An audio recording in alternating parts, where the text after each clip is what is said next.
मुझे बताए मैं क्या करूं कि मुझे यहां पर ये मुझे डराए ना।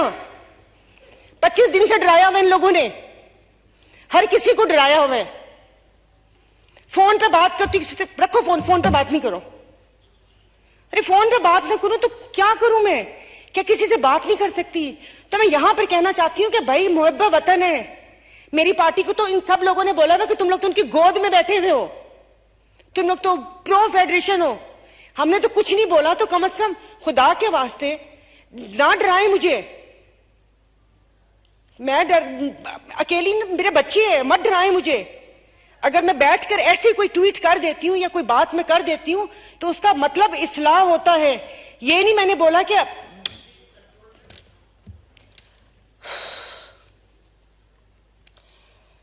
पता नहीं, अब तो बोलने को भी दिल नहीं करता इनको। तो स्पीकर साहब, जहां मुल्क की हालत है, चलें ठीक है, रोटी बिजली गैस सबकी परेशानी सह लेंगे, कोई बात नहीं। नहीं एसी चलाएगा ना कोई, 2 कमरों में चलते था, 1 कमरों में सब बच्चे सब लोग सोएंगे, एक वक्त की 1 रोटी खा लेंगे। बाहर से जो कभी कुछ कर लेते थे नहीं करेंगे, वो कोई घूमना फिरना होगा तो एक गाड़ी में ऊपर नीचे होके बैठ जाएंगे। कहीं डराए मत प्लीज, ये खौफ की फिजा कायम ना करें। उसको ये करना, पीटीआई की बात आप करें तो पीटीआई को भी देखें। यहां पर बैठे लोग कहते हैं कि वो लाए गए हैं, तो ले आओ ना उनको जो लेकर आए हैं, क्यों छोड़ा हुआ है उनको? No cross talk please, no cross talk please. आप मीरपुर खास के हालात सही करें, वो सामने देखें, स्पीकर साहब नजर आ रहे हैं, तो उससे क्या कहते हैं, तो सर फिर कटहरे में लेकर आ जाए ना। अभी एक इस्तेहकाम पाकिस्तान पार्टी बन गई, जिनके बारे में अब कह रहे हैं कि हम मिलकर पाकिस्तान को इस्तेहकाम और दवाम बख्शेंगे। मैंने तो यही सुना था कि इन्होंने कहा था वो एटीएम है, मैंने तो यही सुना था कि ओन चौधरी ड्रग डीलर है, मैंने तो यही सुना था फवाद चौधरी लोटा है, अलीम खान बिल्डर माफिया है, जमीनें वो करते हैं। तो ये सब कैसे इस्तेहकाम बख्शेंगे? मुझे भी तो बताए ना, मुझे भी तो बताए ना कैसे इस्तेहकाम बख्शेंगे। कि वो अभी पता चला किसी पीसीबी के चेयरमैन पे हो रहा था, उनकी फैक्ट्री सील कर दी। मुझे उस दिन पता चला कि उनकी शुगर मिल है। सारा सेनेट तो बिल्डर से भरा हुआ है, टोबैको माफिया भी उधर है। आज यहां बात कर रहे थे टोबैको की, तो मैंने कहा शायद पता नहीं लड़ाई हो गई है उनसे। बिल्डर्स, कॉन्ट्रैक्टर सब मौजूद है वहां पर, तो फिर कल को यहां पर भी आ जाएंगे। जो करना है कर लें, क्योंकि जो भी अगर आप सही करेंगे या गलत करेंगे उसका हिसाब आप लोग खुद आप देंगे। कोई, क्योंकि वो एक जजमेंट डे भी आएगा ना, और वहां पर तो कोई खुफिया वो चीज भी नहीं वो हो सकती, ना कोई सिफारिश कर सकता है, ना रिश्वत चलती है वहां पर। वो आप जाने और आपका काम जाने। लेकिन यहां पर जिस वक्त जो जिंदा है ना, उनको थोड़ा सा जिंदा रहने देते। माँ बाप, जो बूढ़े माँ बाप है ना, वो बच्चों को अपनी बीमारी बताते हुए शर्मिंदा होते हैं। अस्सलाम वालेकुम। मोहम्मद अज़द सिद्दीक अपने प्रोग्राम पॉलिटिकल डायरीज़ के साथ हाजिर खिदमत है। चीज़ें बहुत तेज़ी से आगे तब्दील हो रही हैं और शायद हम समझ रहे हैं कि नहीं अभी तकलीफ़ की रातें ख़त्म होंगी, वो ऐसा नहीं है। आपने सबसे अहम जो बात है, सायरा बानो की तकरीर में शुरू में आपने देख ली होगी, जो कुछ कहा है फ़ैसला आपने करना है, मैंने कोई बात नहीं करनी। ट्वीट पे मैंने कुछ शर्म या हया मैंने दिलवा दी थी वज़ीर आज़म पाकिस्तान को, ख्वाजा आसफ़ को और ख्वाजा साद रफ़ी को। बड़ी बातें कहा करते थे ना, तो ज़रा शर्म शायद कि तेरे दिल में उतर जाए ये बात, तो ज़रा दिखाने के लिए। लेकिन देखिए, बोला जो है वो आपने फ़ैसला करना है, मेरा काम कोई नहीं है मैं बैठ के आपके साथ फ़ैसले करूं। और आगे जो बातें कुछ करनी है वो बड़ी अहम है। एक तो यानी इतनी बड़ी नेशनल असम्बली, बजट का इजलास हो रहा है, सिर्फ 8 अरकानी असम्बली है। कुछ वज़ीर आज़म ने कुछ किया, स्पीकर ने कुछ किया, एक्शन लिया स्पीकर ने, ज़रा जवाब तो देना स्पीकर भी। ज़रा देख लीजिएगा बैकग्राउंड पे वो चल रही है। फिर यही वो स्पीकर हैं जो बातें कर रहे थे ना कि इस्तीफे दे दिए, इस्तीफे तो वापस ले लिए थे, हाई कोर्ट का ऑर्डर आ गया था। तो डर और खौफ किस बात का है? बातें बड़ी हैं। वो कमर ज़मान कारा से ले ले, वो फरतुल्लाह बाबर से ले ले, अब कहानियां सुनाएंगे तोता मैना की। जवाब देना यहाँ, अगर हाईकोर्ट ने कह दिया ना तो इस्तीफे दोबारा लेके स्पीकर को चाहिए सुना, वो जाए हाईकोर्ट चले गए जनाब, वो सस्पेंड करा लिया ऑर्डर। स्पीकर को क्या कंसर्न है इस बात? स्पीकर कौन होता है ये सारे फैसले करने वाला?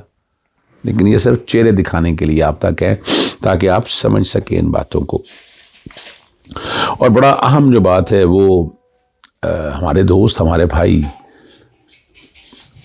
उज़ैर भंडारी साहब के हवाले से है। करामा नज़ीर भंडारी बड़े सीजन जज हैं, और जो गोल मेल कॉन्फ्रेंस कराई थी आपको तारीख में याद है वोकला में, और बहुत वाइब्रेंट जज एक बोले थे, वो थे उनके साहबजादे हैं। और इमरान खान से वोकला है, हमारी टीम का ये हिस्सा है। और कई अहम केसेस में, जब लाहौर हाई कोर्ट में पंजाब असेंबली के इलेक्शन के हवाले से पिटीशन चल रही थी, तो वहाँ भी ये कुछ लोगों ने कन्फ्यूजन क्रिएट करने की कोशिश की थी। इमरान खान साहब के वकील नहीं है, हमारी अक्सर मुलाकातों में मौजूद होते, जो कि टीम उनका हिस्सा है। काफ़ी वोकला, जिसमें मैं पहले भी बता चुका हूँ, अली ज़फ़र है, डॉक्टर बाबर अवान, मैं हूँ, अनवर मंसूर है जो साहब का अटॉर्नी जनरल है, सलमान अकरम राजा है, सलमान सफदर है। वो ये काफ़ी दोस्त हवा हमारे जो है ना टीम का हिस्सा है। और इमरान ने जो ट्वीट किया है वो आपके सामने है। इमरान खान साहब ने जो ट्वीट किया उनके बारे में, उन्होंने उज़ैर भंडारी ने फ़ौजी अदालतों जिनके खिलाफ हम अदालत से रजू का इरादा रखते हैं के हवाले से उन्होंने मुझसे मुलाकात की। वापसी उनकी जानिब से अगवा कर लिया गया, जिसका नाम नहीं लिया जा सकता। अब ये इमरान खान साहब ने जो बात की, सच या सही मैं उनमें नहीं जाता, लेकिन आखिरी इतला जो मेरे तक आई हैं कि वो रहा कर दिए गए। उनके साहबजादे अली उज़ैर भंडारी ने कहा कि सिर्फ वही नहीं, और लफ्ज़ अबडक्टेड लिखा है, अगवा कर लिया गया, बल्कि ड्राइवर को ली। और उसकी सिर्फ यही थी कि उसने कहा मैं गाड़ी के अंदर रहूँगा। और ये वो सारी वो बातें हैं ना, वो सामने मुख्तलिफ ट्वीट आते रहे, वो ट्वीट भी बैकग्राउंड पे आप साथ सारे देख लीजिएगा। और अगली जो बात है वो बड़ी तकलीफ दे बात है। मेरे पास लिस्ट शेयर हुई है, कोई तकरीबन मेरा ख्याल है कोई गालबन कोई 29 के करीब लोगों की लिस्ट है। वो थाना किला गुजर सिंह का लिखा है ऊपर, और किला गुजर सिंह मेरा ख्याल है जमान पाक को थाना वही लगता है, उनकी कराई हुई लिस्ट है। कहा यह जा रहा है कि इमरान खान से जमान पाक में मिलने आए थे, वापसी पे गिरफ्तार कर लिया। आईन पाकिस्तान 1973 का नफाज है पाकिस्तान में, निगरान हुकूमत है यहाँ पर। और ये जो कुछ हो रहा है ये आप देख रहे हैं। मैंने क्या कहना है आप लोगों को, आप लोगों ने फैसले करने होते हैं।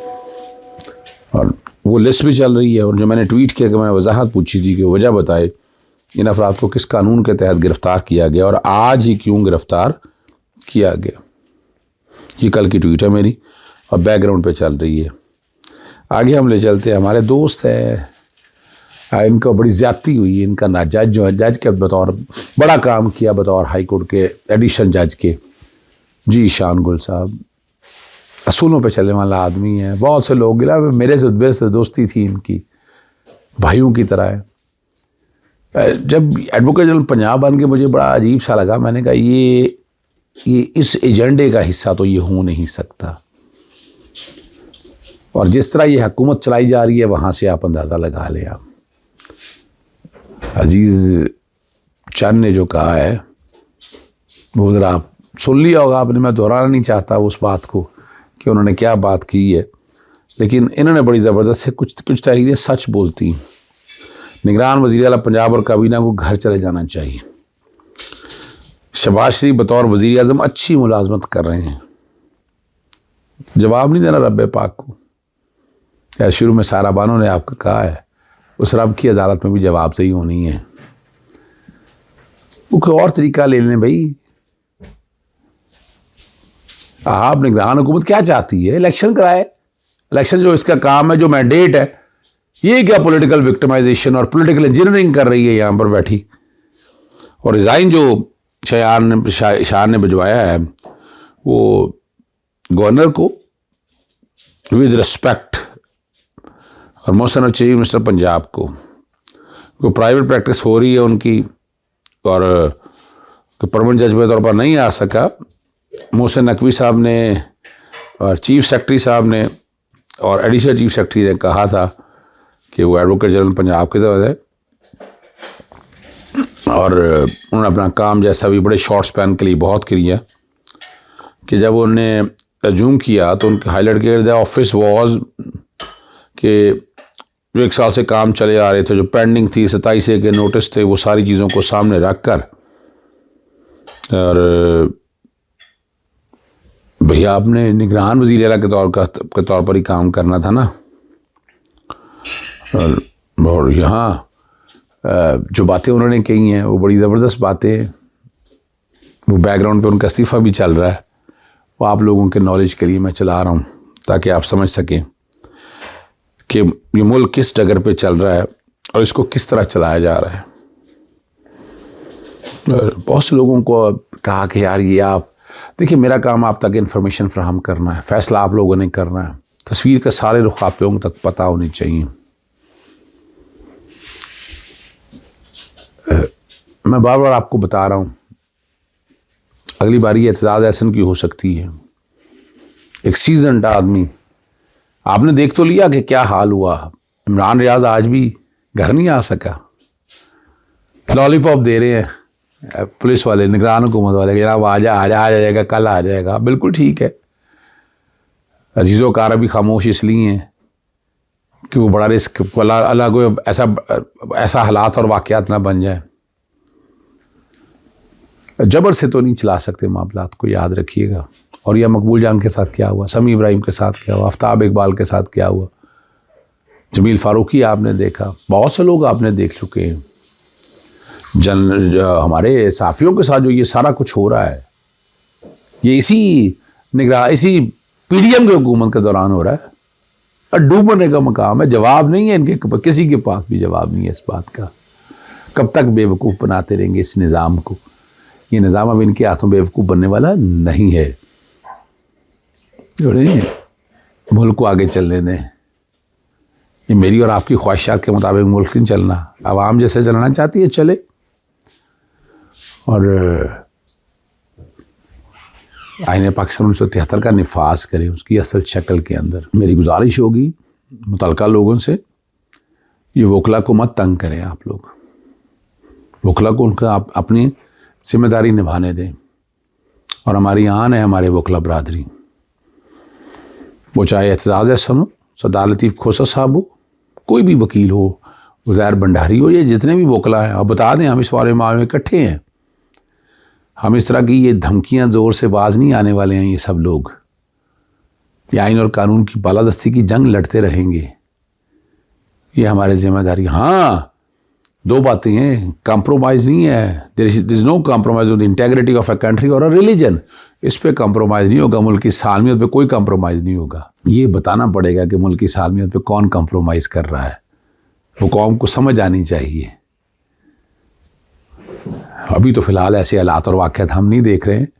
जिसने जितना जुर्म किया उतनी सज़ा दें उसको, क्या हर्ज है। और फ़ौजी अदालतों के बारे में जो स्टैंड ले लिया है हमारे बड़ों ने, हमारे वकला बरादरी ने, हम साथ खड़े हैं उनके, और हम नहीं समझते। और बड़ा सीधी सी बात है, आप ट्रायल करना चाहते हैं, लाइन नॉर्मल कोर्ट, पर्चे आपने 780 में दर्ज किए हैं, डे टू डे ट्रायल चलाएं। किसने रोका है आपको डे टू डे ट्रायल चलाने से? ये जिस तरह की बारीक एविडेंस है, तो लोग कहते हैं कि डर और खौफ है मौजूदा हुकूमत को कि अगर नॉर्मल कोर्ट में ये ट्रायल चला तो मौजूदा हुकूमत का एजेंडा सामने आ जाएगा, क्योंकि वो इसमें बेटर हैं। तो इसलिए डर और खौफ इस वजह से है, इसलिए नॉर्मल अदालतों में केस नहीं चलाना चाहते। फौजी अदालतों में इसलिए कम बंद कमरों में हो जाएगा काम, और मौजूदा हुकूमत का चेहरा बेनकाब नहीं होगा। ये डर और खौफ तो ये इस बात का है, और यही आइन और कानून। और याद रखिएगा, लियाकत अली और महरम अली, ये केस ऐसे हैं जिसमें फ़ौजी अदालतों को अप्रूव नहीं किया गया। जो ये कह रहे हैं ना, वो आमनी भी कहता है कि मुख्तलिफ केसेस फ़ौजी अदालतों के अंदर चल गए हैं, और वो बता रहे होते हैं ना, ऑफिशियल सीक्रेट एक्ट के हवाले से वो जिक्र कर रहे होते हैं। लेकिन ये नौयत देखिएगा। इजाज़त चाहता हूँ। अस्सलाम वालेकुम, अल्लाह हाफ़िज़। पाकिस्तान जिंदाबाद।